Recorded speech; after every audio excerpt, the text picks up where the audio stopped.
¿Qué tal? Buenas tardes. Hola amigos, ¿cómo están? Son las 6:30 ya y hoy es jueves 2 de octubre. 2 de octubre, no se olvida, hoy me lo preguntó mi hija. Pues sí, se conmemora un aniversario más de la matanza de estudiantes de Tlatelolco. Hoy es el día 2 de octubre del 2025 y pues ya estamos aquí para darles la información de lo que ha ocurrido en este día a nivel nacional y a nivel internacional. Hay cosas muy importantes, muy importantes. Por ahí nos había quedado pendiente la cuestión de Alejandro Moreno, que me habían preguntado ayer. Vamos a hablar de ese tema. Y mientras, bueno, pues más adelante se los vamos a ir comentando qué vamos a estar platicando. Saludamos a Willy Rosas Pérez también, gracias por estar aquí. Antonio Sotelo, bienvenido como siempre, buenas tardes. Mateo Delgado, Aurelio Telles, un saludo mi querido Aurelio Telles, gracias por estar aquí con nosotros. Y gracias a mi querido Antonio Sotelo, mi amigo desde Estados Unidos, por sus likes, por su like aquí dándole a la pantalla. Recuerden amigos que tenemos nuestra meta de regalos y también por ahí, como nos está apoyando mi querido Antonio Sotelo con sus likes, ya saben, tap en la pantalla para los likes y podemos cosechar bastantes likes. Gracias a todos ustedes, se los agradecemos mucho. Mi querido Antonio, gracias por la flor, mi querido saludamos a U2 o YouTube, U267, saludos, bienvenido, buenas tardes. Julio Peralta, también un saludo muy cordial, bienvenido a la transmisión. Soco Carlos, también, a Chava 0422, también, gracias por unirse ambos. Y bienvenida Soco y bienvenido Chava a esta transmisión en vivo. Quédense porque la información es bastante abundante, a ver si nos da tiempo de darla toda, porque realmente es mucha la información que salió de ayer a hoy, así que vamos a tratar de incluirla lo mejor posible en los siguientes minutos, pero posteriormente a saludarlos a los que se van conectando. Con todo gusto vamos a estar dándoles unos minutitos para saludarlos. USA 9680, saludos. Invitamos también a Rob App a unirte. Gracias a que te quedes aquí en la transmisión y que se enteren de todo lo que está aconteciendo tanto en México como fuera del país. Pues bueno, vamos a recordarles, como siempre lo hacemos, que tenemos nuestro canal hermano, nuestro canal de YouTube, somos la 4T Noticias, es el canal que manejamos nosotros con las grabaciones de los en vivo de días anteriores, los videos de las transmisiones de días anteriores. Vayan al canal y suscríbanse, se los agradeceríamos mucho, sería muy bueno que se suscribieran para tener un número mayor y llegar a la meta de suscriptores. Mientras tanto, saludamos también a Margarita Garza, o Garca, no sé, a Ángel Vázquez Z, a User 3878, bienvenidos todos ustedes, saludos, un saludo, buenas tardes. Y Luis Vera también, saludos, gracias por estar aquí. Soco Carlos, saludos, creo que ya te había saludado, pero te saludo con mucho gusto nuevamente, claro que sí, bienvenida. Ondeado 777, saludos también cordiales, buenas tardes. Efraín Osorto, Ángel Saldaña también, bienvenido, gracias por estar aquí, bienvenido al Gato Negro también, como siempre, el Gato Negro bien presente en esta transmisión, gracias por estar aquí, Gato Negro, bienvenido. Nicolás Rodríguez también, Jazz Castillo, bienvenidos todos ustedes que ya están conectándose a esta transmisión, y buenas tardes, con mucho cariño también allá a mi amigo el Gato Negro y a todos los demás que ya están conectándose a este en vivo.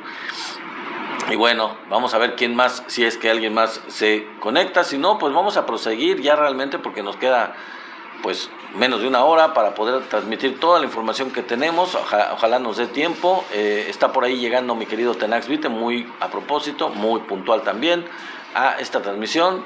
Yo XD, también saludamos, bienvenido también, y gracias a Tenax por llegar muy puntual a la cita para estar en el chat aquí como moderador, como siempre, como todos los días. Saludamos a Mónica, a Luis Acosta, también 780, gracias a ambos por estar aquí, buenas tardes, y pues un gran abrazo, una bienvenida a todos los que se siguen incorporando, y agradecemos mucho a Tenax por sus likes, y también por el corazón que nos regala siempre mi querido amigo, muchas gracias. También saludamos a Abraham Martí, buenas tardes, bienvenido Abraham Martí, y pues gracias por estar también aquí como todos como todos los demás que siguen conectándose. Y pues ya, vamos a darle porque si no se nos va a ir el tiempo, mis queridos amigos. Y los saludo a todos los que no logré saludar, no me dio tiempo, como Luis Rosas, Carlos Sánchez y los que sigan llegando.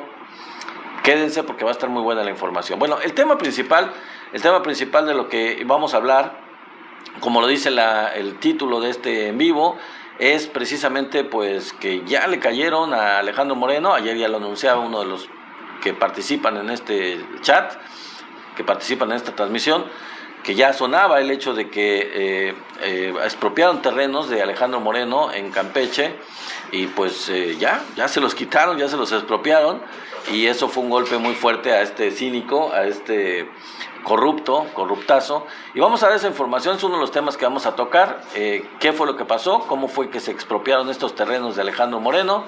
Y saludamos mientras a Abraham Ávila, gracias, bienvenido amigo. En otros temas vamos a ver también la última encuesta. Ya saben que hoy es jueves y los jueves generalmente de cada mes, al principio de cada mes sale la encuesta de ENCOL, la encuesta de la presidenta de México, pues a un año, ya se cumple un año de que tomó posesión. Entonces vamos a manejar ese tema porque pues es importante hacer un análisis de la aprobación de la presidenta de México precisamente a un año de haber tomado posesión. Vamos a hablar también de cómo se aceleró la aprobación de la reforma a la ley de amparo.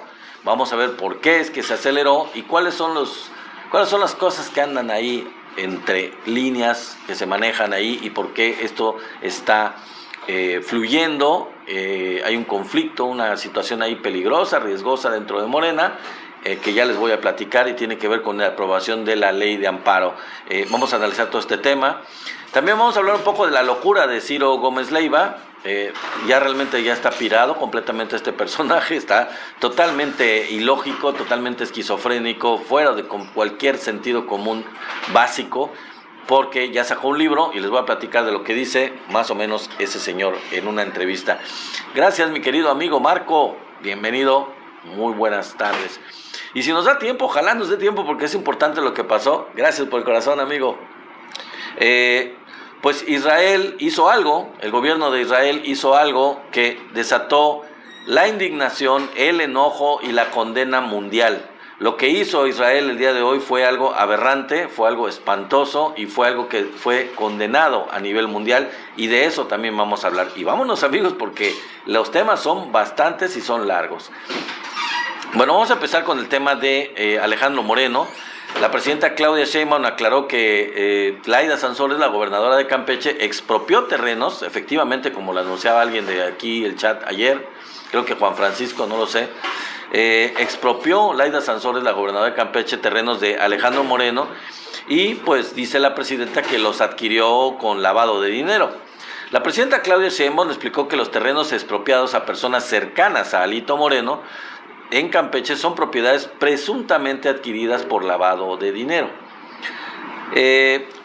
Con ello, la presidenta respaldó la modificación a la ley en el gobierno de Campeche, encabezado por Laida Sansores, para expropiar terrenos ligados a Alejandro Moreno, ex gobernador de la entidad y actual senador del PRI. En la conferencia de prensa, la mandataria insinuó que la expropiación que efectuó el gobierno de Campeche es una medida por la presunta adquisición irregular de los terrenos por parte del priista. Lo que entiendo, dijo la presidenta, es que son propiedades adquiridas por lavado de dinero, de la corrupción, y que por eso viene este esquema, comentó en la conferencia del pasado 1 de octubre, o sea, de ayer, la presidenta de México. El gobierno de Laida Sansores declaró la expropiación de 4 terrenos por causas de utilidad pública, bajo el argumento de que serán destinados a la construcción de un plantel de la Universidad Nacional Rosario Castellanos. De acuerdo con una investigación fíjense, una investigación de ¿quién creen? De Mexicanos contra la Corrupción y la Impunidad. Fíjense, es chistoso, ¿no? 3 de estos terrenos estarían ligados precisamente a Alejandro Moreno. Uno de ellos pertenecería a la madre del político, Yolanda Mercedes Cárdenas, y 2 más al arquitecto de cabecera del priista, Juan José Salazar. El gobierno prepara una reforma para facilitar la extensión de dominio. ¿En qué consiste esto? La presidenta Claudia Sheinbaum anunció que desde el gobierno federal se prepara una ley para facilitar precisamente la extensión de dominio en casos de recursos de procedencia ilícita o de malversación de fondos públicos, como este caso del que estamos hablando. Gracias, mi querido Alex, por compartir en vivo. Muchísimas gracias. Comentó que las propiedades que se retiren podrían ser utilizadas en beneficios de obras públicas, como ahora justificó Campeche la expropiación de los terrenos ligados a Alito Moreno. Se está trabando la ley de extinción de dominio porque es muy difícil que haya extinción de dominio, incluso en caso de delincuencia organizada, donde está probado, o sea, ya está la sanción a la persona, y hacer la extinción de dominio es un proceso muy largo. Si se adquiere un predio, debe comprobarse evidentemente y determinar un juez, pero si por corrupción se compra un inmueble y se demuestra que eran recursos públicos o dinero mal habido, a través de un moche o algún otro caso así, es el caso, comentó. El priista Alejandro Moreno confirmó que un terreno de 1 hectárea pertenece a su madre y no se refirió a la relación que tendría con el arquitecto Juan José Salazar. Recordó que en un procedimiento legal obtuvo el no ejercicio de acción penal y luego que no se encontraron pruebas, según él, suficientes para comprobar la malversación de recursos públicos. Yo esos juicios ya se los gané, dijo Alejandro Moreno con Azucena Uresti. Tengo todos los no ejercicios de acción penal después de 7 años de una persecución de Morena, dijo él. Esta ley que mandaron es una ley anticonstitucional y es para expropiar porque públicamente la gobernadora del estado dice, como nos ganó todo y no tenemos nada, ahora vamos a ver cómo le quitamos sus propiedades. Eso dijo, como les digo yo, Alejandro Moreno en la entrevista con Azucena Uresti. Y sostuvo que enfrentará con la ley la medida del gobierno de Campeche. Pues yo creo que va a perder eventualmente porque tiene muchas cuentas pendientes y muchos, digamos, cadáveres en el closet de este personaje, y parece que ya le están llegando a las barbas, ya debería de poner las barbas a remojar porque ya cada vez más se acercan a él con toda esa corrupción que él desarrolla, que él hace característica de él mismo, ¿no? Es una característica de la corrupción a todos los niveles. Bueno, el siguiente tema que vamos a platicar con ustedes es el que tiene que ver, obviamente, como hoy es jueves, con la encuesta de ENCOL para El País, para el periódico español El País, que les encarga, pues cada mes sale esta encuesta de aprobación de la presidenta de México, entre otras cosas. Y bueno, de acuerdo con estos datos de la encuesta de ENCOL, Claudia Sheinbaum supera, fíjense, en aprobación a el presidente López Obrador después de su primer año de gobierno. A ese nivel está la aprobación de la presidenta Claudia Sheinbaum. Los mexicanos avalan el año de gestión de la presidenta gracias a la agenda de apoyos sociales de Morena y al giro en la política de seguridad que tuvo según la encuesta de ENCOL. Y vamos a ver los datos, si ustedes me acompañan, de lo que dice esta encuesta de ENCOL. Claudia Sheinbaum brilla con luz propia como presidenta de México. La primera mujer que ocupa el Ejecutivo goza de una sólida aprobación tras su primer año en el cargo y supera con un 78% a su antecesor y mentor, Andrés Manuel López Obrador, que en su primer año logró un 72% de aprobación y al abandonar el poder lograba ya un 77%. Es decir, Andrés Manuel subió cuando entró después del primer año del 72% a cuando terminó, subió 5% y terminó con 77%. Esto es lo que refleja la encuesta nueva de ENCOL para El País y para W Radio. No solo eso, los niveles de aprobación de Claudia Sheinbaum superan a los de los últimos 4 presidentes que han gobernado México desde el año 2000. Cuando se produjo la alternancia, la famosa falsa alternancia en el poder en México, tras más de 70 años de gobiernos del PRI. Vicente Fox, Felipe Calderón, Enrique Peña Nieto y el presidente Andrés Manuel López Obrador.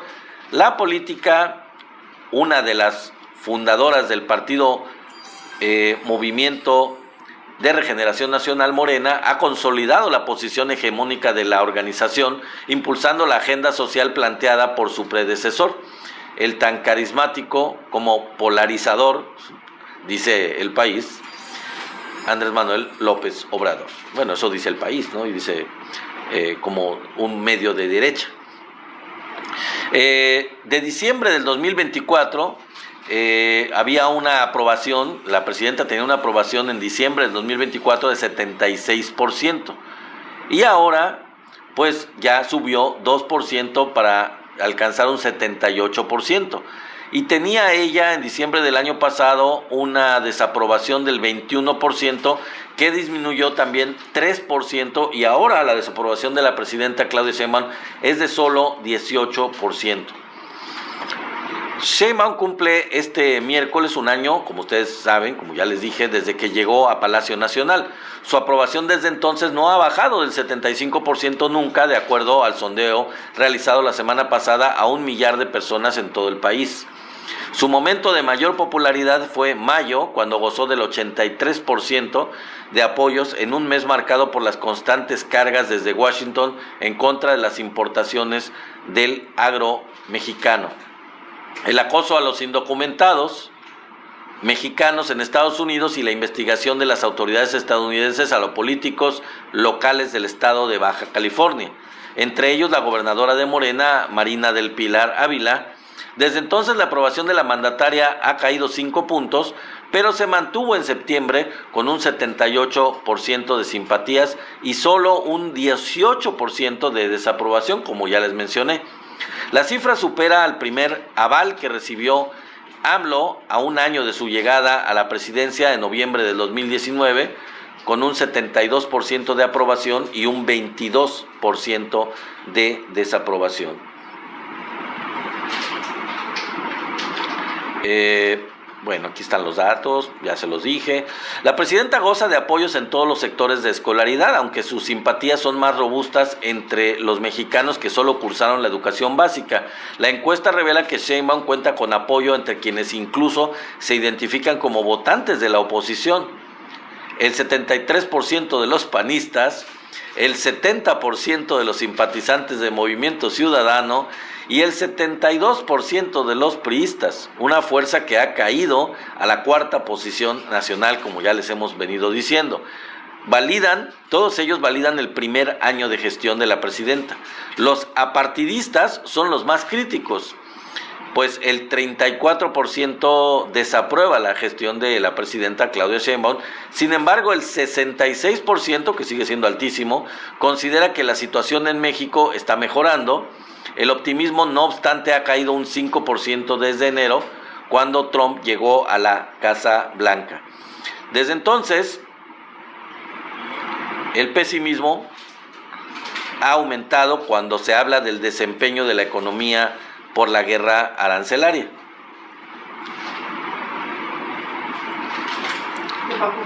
Sí, nada. Bueno, permítanme un momentito, ¿no? Permítanme.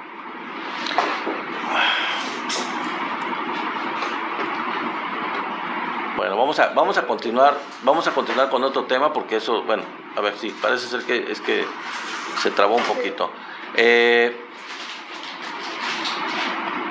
Aquí hay una parte de la encuesta en donde habla de los apoyos relacionados con los logros de la presidenta Claudia Sheinbaum como presidenta de México. Por ejemplo, el porcentaje de personas que aprueban la administración, quienes representan el 78% que ya les dije. El apoyo a adultos mayores es el que tiene el mayor porcentaje de aprobación, lo que tiene que ver con eso, en lo que es el 78%.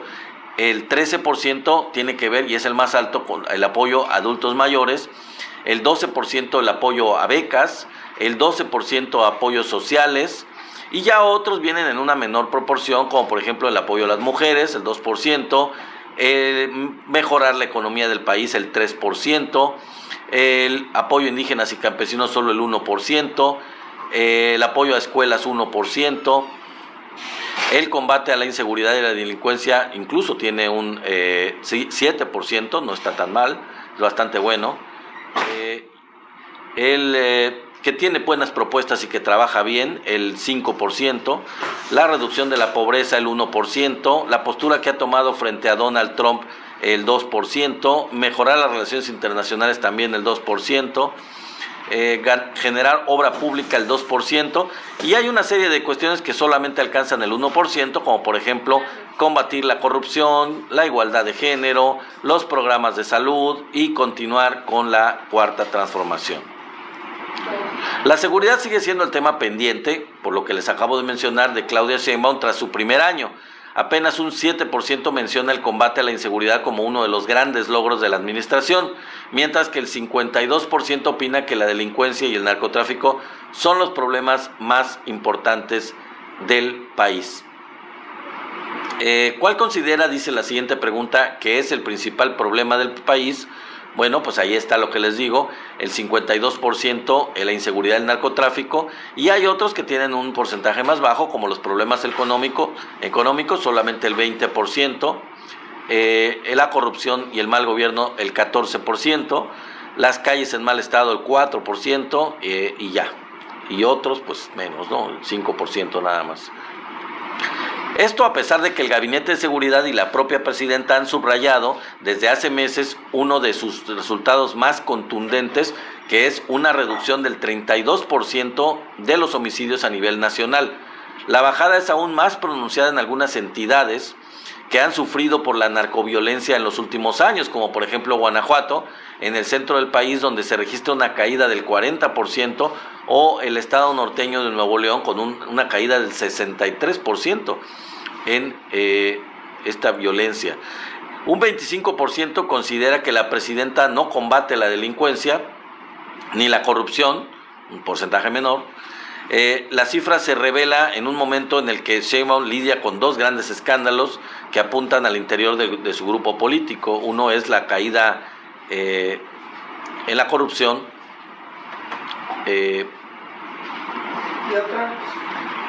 y el narcotráfico de Hernán Bermúdez Requena, un jefe policíaco de Tabasco, el estado natal de López Obrador, y una figura muy cercana a Adán Augusto López Hernández, actual senador por Morena y ex aspirante a la candidatura de Morena a la presidencia de la República. El otro, una gran trama de defraudación fiscal que importó, como ustedes saben, millones de litros de combustible por las aduanas mexicanas, evadiendo el pago de impuestos, lo que asciende a un presunto desfalco al fisco de 9.200 millones de dólares anuales, y esto habría ocurrido con el conocimiento de personal de la Marina, aparentemente, aunque pues ustedes saben perfectamente que esto ya fue denunciado, que esto ya fue, incluso fue denunciado por el exsecretario de Marina, y pues hubo muchas capturas de personas vinculadas con esto, que eran parte de la misma Cuarta Transformación y parte de la misma Secretaría de Marina. Así que, pues sí, realmente a lo mejor eso ha afectado, pero pues no es realmente algo sobre lo cual no se haya hecho absolutamente nada de parte del gobierno. Y bueno, a ver, permítame un momento. ¿Qué opinión tiene de los secretarios de Estado? Ya vamos a terminar con este tema, yo creo, porque realmente no es muy importante. Por ejemplo, Omar García Harfuch tiene una buena opinión, muy buena opinión, del 77%. Ariadna Montiel, la secretaria de Bienestar, tiene un 69% de muy buena opinión. Marcelo Ebrard, un 67% de muy buena opinión. Mario Delgado, 62%. Secretario de Educación Pública. Edgar Amador, el de Hacienda y Crédito Público, 60%. Luz Helena González, secretaria de Energía, un 59%. Y Juan Ramón de la Fuente, un 59%. Bueno, ya realmente y son opiniones muy buenas. Faltaría anexar las regulares, pero realmente pues las muy buenas son las que valen. Y la última sería Rosa Isela Rodríguez, secretaria de Gobernación, que tiene pues el porcentaje más bajo de todos estos secretarios, con un 45%. Bueno, yo creo que es, a pesar de los saldos que deja el primer año de gobierno y las deudas en materia de seguridad, Omar García Harfuch, el secretario de Seguridad y gran estratega de la nueva política, pues ha dado pues yo creo que buen resultado según la mayoría del país, figura como el político mejor valorado en el gabinete con el 77%, como les dije, de opiniones favorables, y a este le sigue Ariadna Montiel y los demás que ya les mencioné. En fin, ¿qué otra información? Ya es todo. Bueno, vamos a pasar a lo que son los siguientes temas. Ya nos queda nada más la siguiente media hora. Vamos a hablar primero de lo que tiene que ver con que se acelera la aprobación de la reforma a la ley de amparo. Resulta, amigos, que pues Adán Augusto, como coordinador de Morena y de presidente de... coordinador de Morena en el Senado de la República, pues ya le dio fast track a la aprobación de la reforma a la ley de amparo para que ésta salga rápido. ¿Pero por qué? ¿Por qué es esto?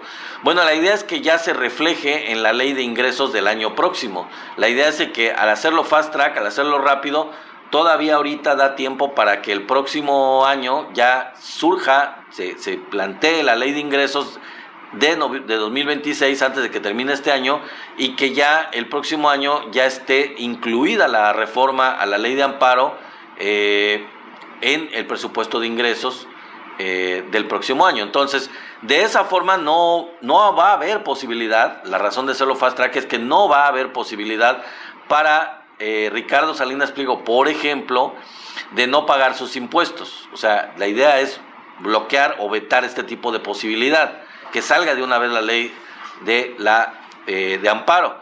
Según parece, dentro de Morena, el fuego amigo contra la reforma en materia de ley de amparo es del mismo Javier Corral. ¿Por qué parece ser Javier Corral en rebeldía y dentro del mismo grupo de Morena atacando esta ley de amparo, tratando de complotear contra ella? ¿Por qué lo hace?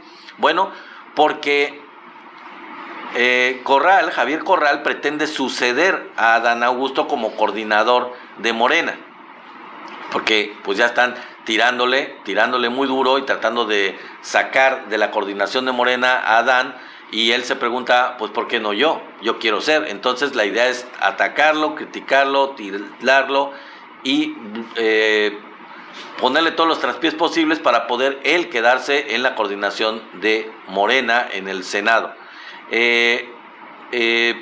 ¿Por qué pretende este señor suceder a Adán en ese cargo? ¿Y por qué? La pregunta sería, ¿por qué Javier Corral es un gran traidor? ¿O es el gran traidor que está orquestando todo este fuego amigo, entre comillas, dentro de Morena en el Senado? Y la pregunta ¿es solo porque fue él un militante y al mismo tiempo un prominente panista, gobernador panista? ¿A eso se debe que él sea el gran traidor dentro de Morena? Pero no. La respuesta a estas preguntas que hago yo es no solo es por eso, no es solo por eso. El asunto es que en la discusión y análisis de la ley de amparo, Corral, fíjense nada más lo que hizo Javier Corral, invitó a Juan Pablo Gómez Fierro. ¿Se acuerdan ustedes de Juan Pablo Gómez Fierro? Sí, nada más y nada menos que Juan Pablo Gómez Fierro, este infame abogado, este infame juez, Gómez Fierro, que es nada más y nada menos que el símbolo del abuso de la figura del amparo, el símbolo de que cómo se usaba la figura del amparo para proteger intereses extranjeros, intereses corporativos, sobre el interés del pueblo, sobre el interés de las mayorías, sobre el interés social. Este señor era la muestra clara de por qué debía hacerse una ley de amparo distinta, para ir en contra de cómo estaba funcionando el amparo hasta ahora, como ha estado funcionando hasta ahora. Este señor Gómez Fierro, nada más para que se acuerden y para recordárselos a todos ustedes, fue el que le dio el amparo a la empresa española Iberdrola para impedir que bajaran los precios de la luz en el país, para ir en contra de la nacionalización de la industria eléctrica, del proyecto de la Cuarta Transformación, y bloquearlo a todas luces, impedir que se realizara y proteger a una empresa extranjera llamada Iberdrola. Y no solo Iberdrola, también a Eni, no me acuerdo cómo se llamaba la otra, italiana, Enia o Inia, o no sé cómo se llamaba, bueno, esa también.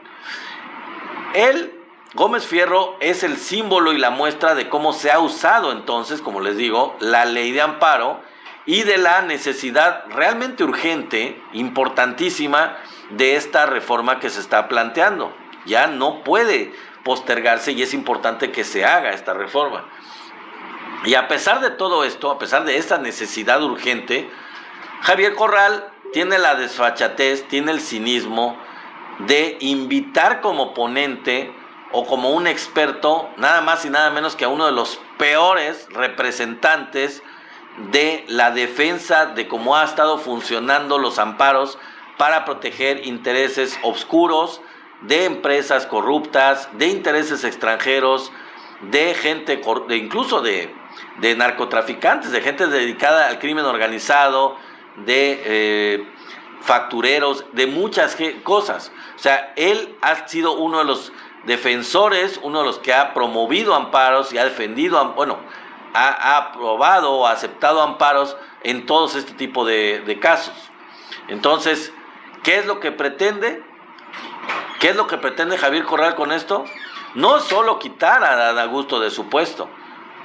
Lo que pretende, yo creo, Javier Corral, es meter las ideas de este nefasto, corrupto juez o ex juez, individuo deplorable, a la ley de amparo. Todas estas ideas nefastas para que la nueva ley de amparo, pues mantenga estas prácticas para beneficio de unos cuantos y para perjuicio de las mayorías de los mexicanos, para seguir protegiendo a unos cuantos, ni más ni menos. Es como, por ejemplo, ¿no? yo hago dos símiles, dos cuestiones para que nos pongamos a pensar de qué naturaleza es esto que está haciendo Javier Corral al invitar a este personaje nefasto. Hagan de cuenta ustedes que es como si le pidiéramos opinión a Lorenzo Córdoba para que se diseñara la reforma electoral. Que el primero que se llamara fuera a Lorenzo Córdoba para decir, oye, ¿tú qué opinas? Danos tu opinión y vamos a usarla, vamos a tomarla como modelo para la nueva reforma electoral. Un promotor antidemocrático, un defensor de la antidemocracia, un tipo que está involucrado dentro de los que verdaderamente impusieron fraudes, que sea uno de los que opinen, que diseñen, que participen como ponente, como experto en esa reforma electoral, es completamente aberrante, estúpido e insultante a la inteligencia. Hay otro ejemplo. Es como si, por ejemplo, le pidiéramos la opinión experta, entre comillas, a Felipe Calderón de cómo pacificar al país.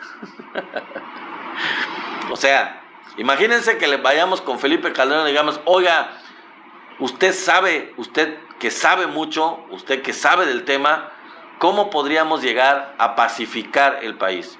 Cuando este personaje lo que hizo fue exactamente lo contrario. Armar a los grupos del crimen organizado y luchar contra todos ellos, beneficiando a uno de ellos en una guerra desatada por él. Entonces, si alguien es completamente incongruente, completamente al que no deberíamos nunca acudir para hablar de paz, para hablar de pacificación, para hablar de garantizar la paz en el país, de todos los que pudieran existir, sería precisamente a Felipe Calderón. Nunca. Pues es más o menos lo que está haciendo o pretende hacer, está haciendo Javier Corral al invitar como ponente y experto a Gómez Fierro, a Juan Pablo Gómez Fierro, para participar en la discusión, en las mesas de discusión, en las opiniones de la ley de amparo. O sea, es así, es más o menos así el equivalente. Este individuo también, hay que recordar, que le pregunte Hugo a la Piña, dice Abraham, sí, más o menos que le pregunte Hugo, o cualquiera, o Leni Abates, que le pregunte a Piña cómo llevar a cabo todas las necesidades de la nueva Suprema Corte de la Justicia de la Nación. Sería medio aberrante, ¿no? Bueno, este individuo, Juan Pablo Gómez Fierro, intentó también frenar el alcance y la aplicación de la reforma de telecomunicaciones, para con ello defender, evidentemente, los intereses corporativos de las grandes empresas de telecomunicaciones. Gracias a él, pues mantuvieron poder, dominio, control las empresas de telecomunicaciones, bloqueando por medio de amparos que fuera algo mucho más democrático y más abierto a todos. Bueno, a ver, vamos a... me pasé de hoja, está un poco lenta la cosa. Bueno, vamos a hablar un poco de la locura de Ciro Gómez Leiva, amigos, la locura de Ciro Gómez Leiva. Ciro Gómez Leiva sacó un libro, fíjense, nada más, en donde él increíblemente acusa directamente al presidente Andrés Manuel López Obrador de mandarlo matar.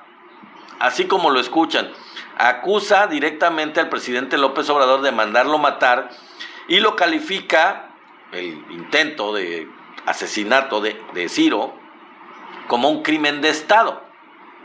Así lo menciona en su libro, y ante las preguntas en ese sentido de la periodista Azucena Uresti, pues bueno, como que se desdice. Hay que decirle a este personaje corrupto, a este chayotero de lo peor, que ya están presos los responsables materiales y los responsables intelectuales del intento de asesinato en su contra. O sea, esto se investigó, esto ya está completamente resuelto en la Fiscalía de la Ciudad de México, y no solo eso, sino que se tienen ya presos completamente condenados a los responsables, tanto a los materiales como a los responsables intelectuales de ese crimen en su contra, o de ese intento de asesinato en su contra. Y bueno, ¿qué es lo que dice ya en la entrevista Ciro Gómez Leiva cuando Azucena Uresti le pregunta sobre esto? Él dice que no descarta que haya sido un crimen de Estado, insiste en ello, diciendo que no lo descarta, pero ante la pregunta de Azucena Uresti, él también dice que pues no tiene pruebas, y dice que no tiene datos que le permitan asegurar eso, pero que no lo descarta. Entonces, a ver, señor Ciro, si usted dice que no descarta que sea un crimen de Estado y dice que cree que fue un intento de mandarlo matar, o fue acusa de haberlo mandado matar al expresidente López Obrador, pero al mismo tiempo dice que no tiene pruebas y que no tiene datos que puedan asegurarlo, que puedan confirmarlo, que ha investigado usted y que no tiene elementos para decirlo, entonces, ¿por qué demonios lo dice? ¿Con qué bases lo dice entonces? O sea, ¿alguien lo entiende? ¿Alguien entiende la lógica ilógica de Ciro Gómez Leiva? ¿Cómo puede él acusar al presidente López Obrador de mandarlo matar y decir que eso fue un crimen de Estado, que de hecho no fue un crimen porque no lo mataron, fue un intento, pero de Estado, cuando él también reconoce que no tiene pruebas y que no tiene datos que puedan permitir asegurarlo, pero dice al mismo tiempo que no lo descarta? ¿Cómo puede no descartar algo si él no tiene pruebas de que es lo que dice o supone que es? Cada vez están peor. O sea, honestamente, es completamente la locura, la esquizofrenia, la paranoia, el odio, la ignorancia, todo es un caldo con estos personajes de derecha, que uno cada vez los entiende menos, ellos cada vez entienden a sí mismo menos, y realmente no tienen ningún sentido sus argumentos, y la verdad ya dan risa, porque ¿cómo puede acusar cuando él mismo reconoce que no tiene pruebas? Y cuando además ya está resuelto el caso ya tiene a los responsables en la cárcel. O sea, ¿de qué diablos habla cuando dice que lo mandaron matar y cuando dice que fue un crimen de Estado, cuando todo está resuelto y no fue eso? La investigación no dice nada de eso, no apunta a nada de eso. ¿Tiene que ver con un cártel? Sí, parece que sí, con un cártel que tuvo ese intento de asesinarlo por algo que él comentó relacionado con ese cártel. Pero no tiene nada que ver el gobierno del expresidente López Obrador, ni la 4T, ni fue un crimen de Estado, ni nada en lo absoluto que parezca.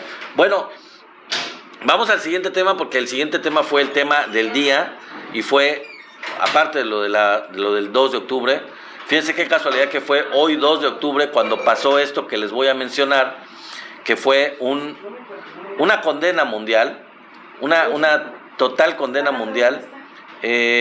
Israel desató el enojo, realmente lo que hizo el gobierno de Israel el día de hoy, desató por completo el enojo y la condena mundial. Los integrantes de la Global Smooth Flotilla denunciaron que fueron interceptados y secuestrados por el ejército de Israel en aguas internacionales, ¿sí? Aunque ustedes no lo crean, lo que ocurrió hoy es algo nefasto, es algo increíble, que el gobierno, el ejército de Israel interceptó en aguas internacionales y secuestró a los integrantes de la flotilla, de la Global Smooth Flotilla, que iban a llevar, o que llevaban, apoyo humanitario a Gaza. Que quede muy claro, ahí voy a decirles que quede muy, pero muy claro, no fue este arresto, este secuestro en territorio de Israel, no. Fue en el mar Mediterráneo, en aguas internacionales. Que quede muy claro. Hay que reconocerlo y hay que repetirlo y hay que dejarlo bien clarito, bien clarito. No fue en territorio soberano de Israel. Fue en el mar Mediterráneo, en aguas internacionales. Dice revisando la noticia, qué bueno que hables del tema. Sí, mi querido amigo, vamos a terminar con este tema y un saludo a mi amigo de Revisando la Noticia, qué bueno que estás aquí y gracias por tu comentario. Vamos a seguirlo hablando y vamos a hablarlo muy fuerte y vamos a terminar el día de hoy con este tema. Bradislav, te llamas Revisando la Noticia. Muy bien, Bradislav, me da mucho gusto saludarte y recibirte nuevamente. Bueno, ahí nos vamos con el tema, mi querido amigo, porque esto da para bastante. También Axayácatl está por aquí, qué bueno, gracias, bienvenido amigos. Axayácatl, están mis buenos amigos de Bradislav y Axayácatl. Bueno, pues con esto amigos, Benjamín Netanyahu vuelve a incumplir la ley internacional al impedir la llegada de ayuda humanitaria. Eso está protegido por la ley internacional. Esto debería ser garantizado, es garantizado por las leyes internacionales y no se puede ir en contra de eso. Sin embargo, Netanyahu está bloqueando básicamente las leyes internacionales. Pues ya, ¿qué más? O sea, imagínense nada más llegar a esos niveles, llegar a esto que está llegando el gobierno sionista de Israel, es algo aberrante realmente. Se trataba de 40 barcos y 500 activistas. Todos ellos fueron capturados y secuestrados. 40 barcos de personas de diferentes países del mundo con 500 activistas de diferentes países del mundo. Ahorita les voy a dar los datos. Además de esos 500 activistas, había entre ese grupo de los 40 barcos diplomáticos, periodistas y abogados. Entre ellos estaba incluida la ambientalista, pacifista Greta Thunberg, esta muchacha joven, muy joven, que se ha vuelto pues tendencia y se ha vuelto viral por todas sus protestas en contra de la guerra, en contra del cambio climático, bueno, más bien en contra de quienes están alterando el cambio climático. Una persona que ha estado realmente muy activa en las protestas de cuestiones humanitarias a nivel internacional. Pues Greta Thunberg es una de las principales activistas que formaban parte de estos 500 activistas, les digo, entre los 40 barcos, además de diplomáticos, periodistas y abogados. Llevaban pues ayuda humanitaria, fórmulas infantiles, medicinas, medicamentos de diferentes tipos para alimentos para las poblaciones de Gaza, las poblaciones palestinas de Gaza. y lo secuestraron, como les dije, en aguas internacionales, a solo 9 millas náuticas de Gaza. 9 millas náuticas que pues son todavía área del Mediterráneo en aguas internacionales. A esa distancia todavía no estaban dentro de lo que es el territorio de Israel. Había entre este grupo de activistas 14 ciudadanos británicos, 2 ciudadanas colombianas y entre ellos también estaban 7 mexicanos, 7 compatriotas mexicanos en este grupo de activistas. Y todo esto que está cometiendo Netanyahu está violando la cuarta convención de Ginebra. Dice Antonio Sotelo 6. Bueno, yo tengo el dato de 7. Pero bueno, no nos vamos a pelear por uno, mi querido Antonio Sotelo. Realmente, por ahí están los datos. Lo voy a verificar y lo platicamos para el lunes. No puse los nombres, pero tenía los nombres yo, nada más que no los puse. Pero sí eran 7 los que aparecían. Pero bueno, 6 o 7 no importa, son mexicanos que fueron capturados y fueron secuestrados con todo este grupo de 500 activistas. Las protestas estallaron, pues obviamente, ¿qué fue lo que pasó con todo esto? Bueno, les dije yo, es una condena mundial. Estallaron las protestas en todo el mundo y en gran parte de Europa, por ejemplo, en Italia, en España, en Alemania, en Bélgica, en Grecia, en Turquía, donde se llenaron las principales plazas con banderas palestinas, y también hubo protestas, como les dije yo, en Turquía, en Estambul, por ejemplo. En algunas ciudades, incluso de Europa, bloquearon las vías del tren. La población que estaba protestando bloquearon las vías del tren. Entre las ciudades más importantes estuvieron Barcelona, Bruselas, Atenas, y en Italia las plazas de Milán, las plazas de Roma, Livorno, Génova, Florencia, Perugia, se llenaron por completo y exigieron en Italia a su presidenta Giorgia Meloni tener una posición más firme ante la intervención israelí en la flotilla y los crímenes de guerra que se han estado cometiendo y que se siguen cometiendo de parte de Israel contra el pueblo palestino. Entonces, esas son las protestas en diferentes lugares. En este caso en Italia fueron muy fuertes, exigiéndole a la presidenta una posición más fuerte, más firme. Lo mismo está pasando en el Reino Unido, en otros países. No mencioné entre todos estos países al Reino Unido. También hubo protestas en Londres muy importantes. Se me pasó, pero también, y me imagino que en otras ciudades también. En el caso particular de Italia, de hecho, hay sindicatos en Italia que están llamando a una huelga general, y parece ser que se van a ir incluyendo sindicatos y en otros lugares de Europa que se están sublevando en protestas contra sus propios gobiernos para que los gobiernos reaccionen. En México, ustedes se preguntarán, bueno, ¿cuál es la reacción? En México ya hubo una manifestación el día de hoy fuera de la Secretaría de Relaciones Exteriores exigiendo que se rompan relaciones con Israel, y cientos de personas cerraron la Avenida Juárez, el eje central Lázaro Cárdenas y el Paseo de la Reforma para exigir acciones de parte del gobierno de México. La Secretaría de Relaciones Exteriores pidió que los derechos humanos de los integrantes de la flotilla sean respetados en todo momento. El presidente de Colombia, por su parte, ya hablando de Latinoamérica, de inmediato ordenó la salida del personal diplomático de Israel de territorio colombiano. La decisión de Gustavo Petro fue mucho más drástica. Gustavo Petro lo que hizo fue, ¿saben qué? Sálganse fuera de ahí. O sea,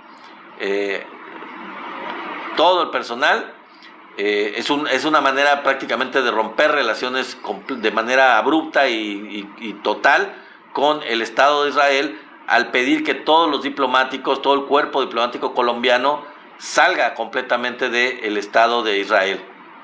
Y uno de ustedes, amigos, me preguntaba el día de ayer Bueno, ¿y por qué no los custodian los gobiernos? Porque a final de cuentas, pues este grupo que fue secuestrado, me decía alguien ayer, bueno, en lugar de que vayan solos, que vayan libres, exponiéndose, pues que deberían de custodiarlo gobiernos de Europa con sus barcos o lo que sea. Bueno, pues aquí les voy a decir la respuesta a esto. En septiembre, el gobierno de Italia desplegó ya este mes buques de guerra del gobierno de Italia para escoltar a la flotilla. No es la primera vez que se hace, pero luego de varios ataques que recibieron la flotilla por parte de drones de Israel, esos barcos de guerra de Italia se retiraron cuando la flotilla se acercaba ya a Gaza. Cuando ya se acercaba más a Gaza, todavía en aguas internacionales, ellos, el ejército, en este caso la marina italiana, decidió mejor dejarlos por su cuenta y retirarse. Y ahí está, lo que me decían ayer, ahí está la respuesta. No son garantía. Los gobiernos de los países europeos no están siendo partícipes, no están queriendo proteger a los barcos civiles que están llevando ayuda humanitaria. No hay condiciones, lo dije el día de ayer, no se están dando las condiciones y nadie hace que se den esas condiciones. Tampoco las Naciones Unidas, tampoco hay cascos azules, ayer lo dije. Brasil, siguiendo con Latinoamérica, también denunció el hecho, y entre los detenidos de parte de Brasil está la diputada federal Luciana Lins del Partido de los Trabajadores, el mismo partido de Lula, el presidente de Brasil, y en una declaración el presidente Lula dijo que la acción militar israelí viola los derechos de los tripulantes. Jeremy Corbyn, en el caso del Reino Unido, miembro del Parlamento, precisamente del Reino Unido, aseguró que la intervención de la flotilla es una afrenta, o la intervención a la flotilla, la captura de la flotilla, el secuestro de los miembros de la flotilla, es una afrenta a la decencia humana, y pidió a su gobierno, al gobierno del Reino Unido, defender el derecho internacional. En el caso de Estados Unidos, el principal candidato a alcalde de Nueva York, Zohran Mamdani, dijo que si el próximo año Benjamín Netanyahu asiste a dar una ponencia, a dar un discurso en la Organización de las Naciones Unidas en Nueva York, mientras él sea el alcalde, él se va a encargar de hacer cumplir la orden de arresto de la Corte Penal Internacional. Increíblemente, pues nadie hasta ahora ha hecho cumplir esta orden de arresto penal internacional. Ya la tiene, pero Estados Unidos, con su veto, pues no lo cumplió. Permitió que Benjamín Netanyahu llegara al territorio de Estados Unidos, estuviera en Nueva York, diera un discurso en la Asamblea General de las Naciones Unidas, y pues no hizo cumplir la ley de la Corte Penal Internacional, que es una orden de arresto. En ese sentido, cualquier país perteneciente a la Organización de las Naciones Unidas debería de hacer cumplir esta orden de la Corte Penal Internacional, porque para eso es la Corte Penal Internacional. Si no, pues ¿de qué se trata? Es una orden de arresto que este señor tiene. Y bueno, el principal candidato, que seguramente va a ser alcalde de Nueva York, ya dijo de una vez que si él llega a ganar la alcaldía de Nueva York, él se va a encargar. Si llega Netanyahu, si se atreve a visitar Nueva York, me parece que no se va a atrever Benjamín Netanyahu, en caso de que Mamdani sea el alcalde, a volver a regresar a Nueva York, a la ONU, a dar un discurso. No creo que se atreva, porque pues ya se lo advirtió, ya se lo anunció, ya se lo prometió, y creo que pues ya no se va a atrever. Ojalá se atreva para que lo capturen, para que lo enjaulen, para que le hagan el arresto y lo manden al tribunal de La Haya a que lo juzguen por crímenes de lesa humanidad, como debería de ser. Pero bueno, ya para casi terminar este día, amigos, todo indica que la participación de la población mundial debe exigir masivamente a sus gobiernos que establezcan acciones firmes ya. Que establezcan acciones firmes ya. Pero ya. Ya no puede permitirse que esto siga sin que se haga nada. No puede el mundo, los países del mundo, ya no pueden permitir que esto siga, que este genocidio siga ante los ojos de todo el mundo sin que se haga nada. El declararlo genocidio, con todo y que muchos países, entre ellos México, ya ha declarado claramente que es un genocidio lo que está ocurriendo, no es suficiente. El hecho de que las Naciones Unidas incluso ya hayan declarado que esto es un genocidio no sirve de nada, porque esos son simples declaraciones. No ayuda el hecho de simplemente decir, bueno, ok, ya lo vamos a llamar genocidio. Y luego, ¿y eso qué? Sigue ocurriendo. Se tiene que detener. No es el hecho de nombrarlo la solución al problema. Qué bueno que se nombre y qué bueno que se considere y que todos los países coincidan en que es un genocidio. Pero no es suficiente llamarlo, declararlo oficialmente genocidio.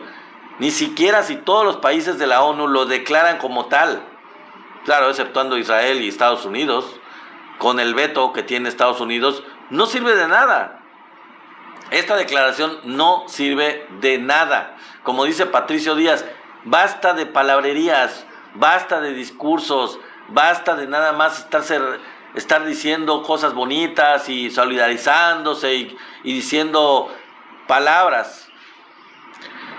El reconocer al Estado de Palestina como Estado tampoco es suficiente. Ya lo hizo México.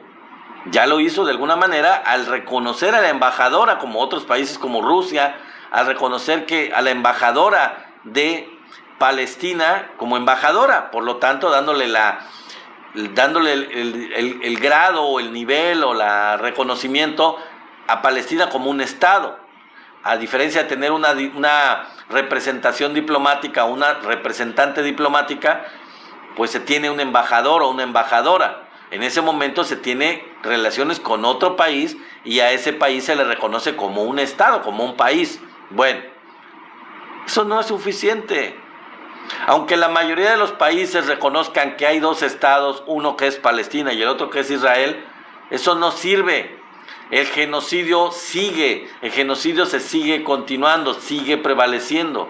Y va a llegar un momento en que si no se hace nada, ya no va a haber Estado que defender, ya no va a haber palestinos que reconocer como palestinos o dentro de un Estado palestino vacío sin habitantes. Ya no va a haber. Entonces, insisto nuevamente, el declararlo genocidio no basta. El reconocer a Palestina como Estado no basta, no es suficiente, no soluciona las cosas.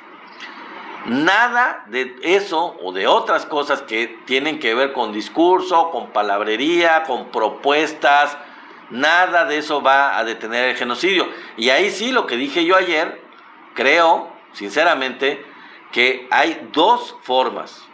Una, la más diplomática, digamos, que ya debería de haberse echado a andar desde hace muchísimos meses, pero muchos meses, de manera unánime por la mayor parte de los países o por todos los países del mundo, serían las sanciones fuertes, económicas, directas contra el Estado de Israel.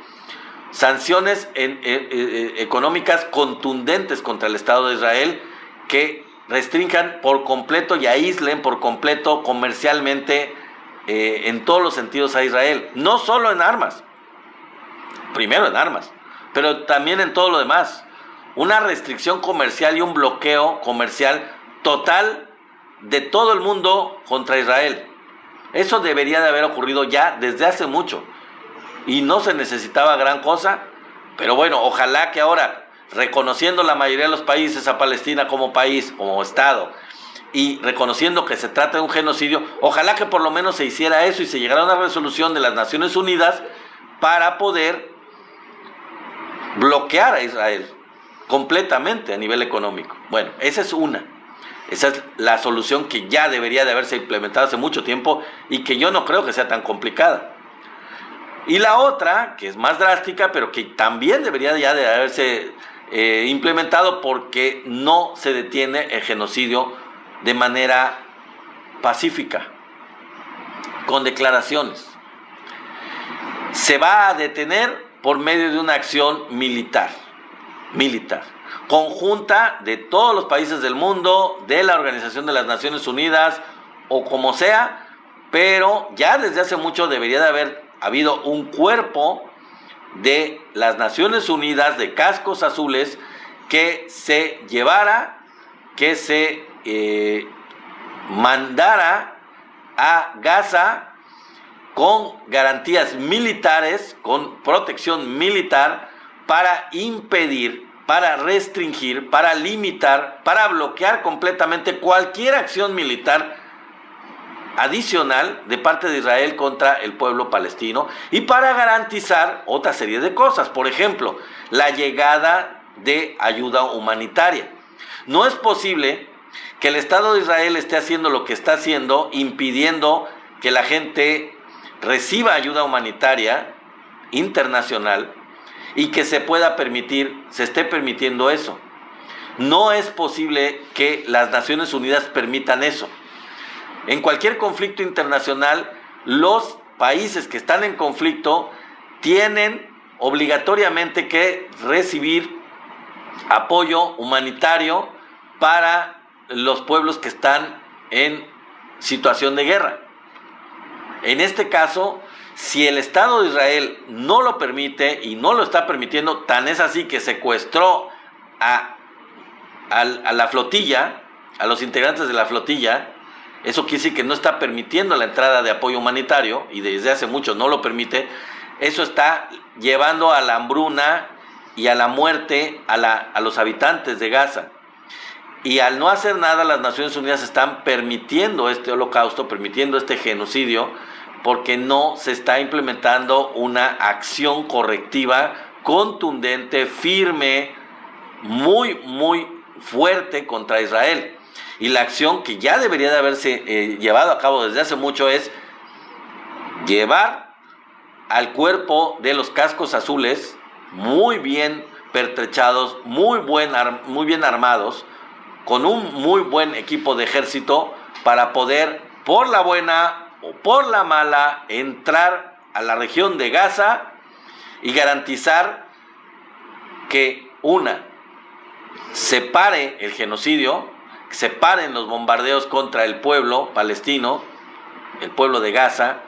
2, que la ayuda humanitaria, la ayuda de todo lo que se está tratando de mandar a la población civil, pueda llegar y pueda distribuirse entre la población, porque el Estado de Israel no lo está haciendo ellos, y no están permitiendo que desde fuera pueda llegar esta ayuda. Al contrario, lo están impidiendo y están incluso llegando al límite, ahora el extremo, de secuestrar al cuerpo de voluntarios que está llegando, que son 500 personas, entre ellos más.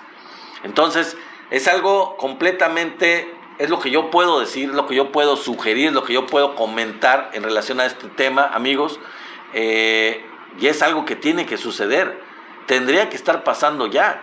Y los pueblos, la población civil, tiene que seguirse manifestando para presionar a sus gobiernos para poder parar a como dé lugar este genocidio que está ocurriendo en Gaza.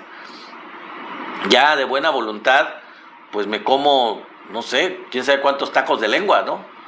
Ya es muy, que todos solidarios y todo eso, y todos los países, mucha gente en los países, pero los gobiernos de los países no hacen nada. Entonces lo que tiene que hacer la población de todos los países es presionar a cada uno de sus gobiernos, de cualquier lugar del mundo que sean, para que hagan algo, para que presionen, para que tengan acciones contra Israel.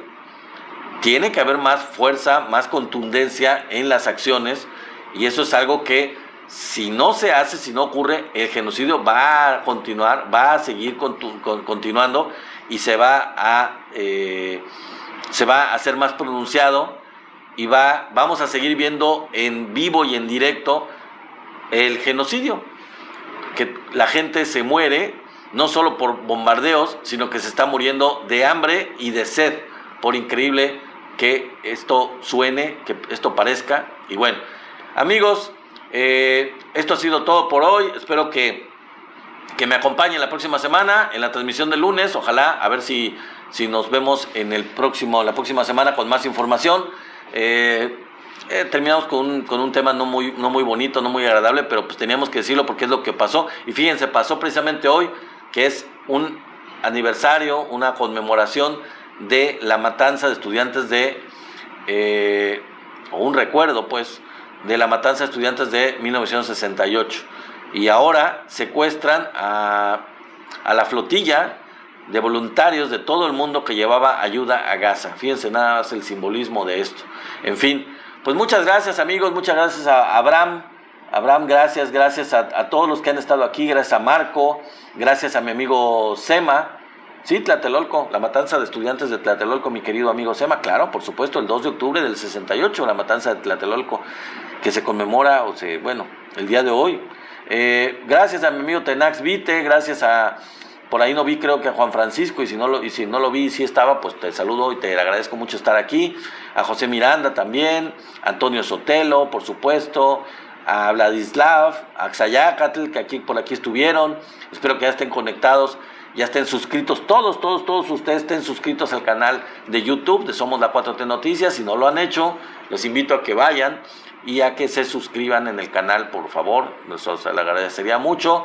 Y por ahí, si me falta alguno de agradecer y de saludar, pues discúlpenme, también Sema, que te estoy contestando y no te saludo, gracias, y no me despido de ti. Gracias, amigo Sema, gracias a todos los que han estado aquí, que son bastantes los que estuvieron el día de hoy en esta transmisión. Y bueno, pues el día de hoy sí hubo bastante información, tanto nacional como internacional, con esto que pasó con la flotilla. La verdad, este ataque de Israel, aberrante, un crimen de lesa humanidad. A ver qué pasa con estos secuestrados, porque pues, son secuestrados gente de todo el mundo, o sea, voluntarios de todo el mundo secuestrados por el gobierno de Israel. Y todo esto, ¿saben por qué es? A Antonio Sotelo y a José Miranda, sí, ya lo saludé, mi amigo Tenax, gracias, ya les di las gracias también. Todo esto pasa, ¿saben por qué? Porque si permitiera Israel que llegara la flotilla a Gaza a repartir, pues ellos se darían cuenta del genocidio. Ellos podrían testificar y podrían transmitir todo lo que está haciendo Israel de manera directa. Y eso es algo que Israel no quiere permitir. Por eso se han deshecho y han asesinado a muchísimos periodistas. A todos los periodistas de la Franja de Gaza, todos los han asesinado o los han desaparecido. Por eso, porque no quieren que se sepa. Mis queridos amigos, pues muchísimas gracias. Me quedan 7 segundos. Muchas gracias por estar aquí. Pasen un excelente fin de semana, diviértanse, descansen